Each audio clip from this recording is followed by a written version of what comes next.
À l'approche de l'année bicentenaire, on s'apprête déjà à célébrer celle des bourreaux, des visionnaires qui pensaient le monde réinventé. Maximilien de Robespierre brandissait la raison comme une arme en pleine guerre. Au nom sacré de la nation, on ouvrait les portes de l'enfer.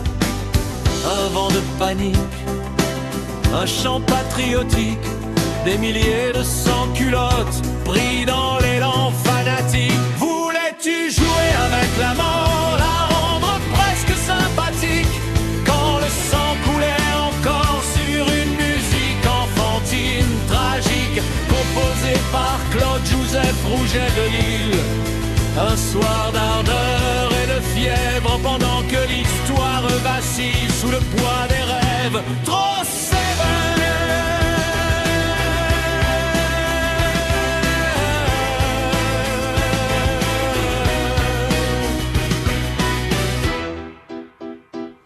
Marie-Antoinette enfermée, Bastille murmurait ses prières. Louis XVI face à l'armée voyait tomber son univers. Des barricades dans la nuit, des cris blessés sur les pavés. Les pupilles cherchaient la vie et le droit simple d'exister. La liberté, la fraternité, l'égalité proclamée au son des têtes qui tombaient, sans toujours connaître l'autre face de la pièce.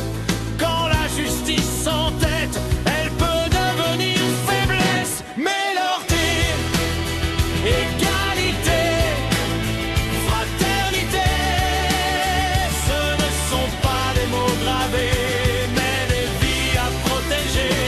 Liberté, liberté, égalité, fraternité. Si la paix doit triompher, alors apprenons à penser.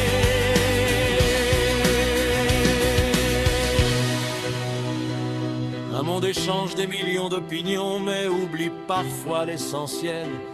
Moins de rage, plus de réflexion, moins de feu, plus d'étincelles.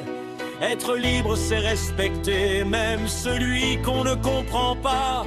Être libre, c'est exister sans écraser celui qui est la finale. Montée épique, 14 juillet, lumière enflammée, un peuple s'est levé par milliers. Mais que reste-t-il à sauver si l'homme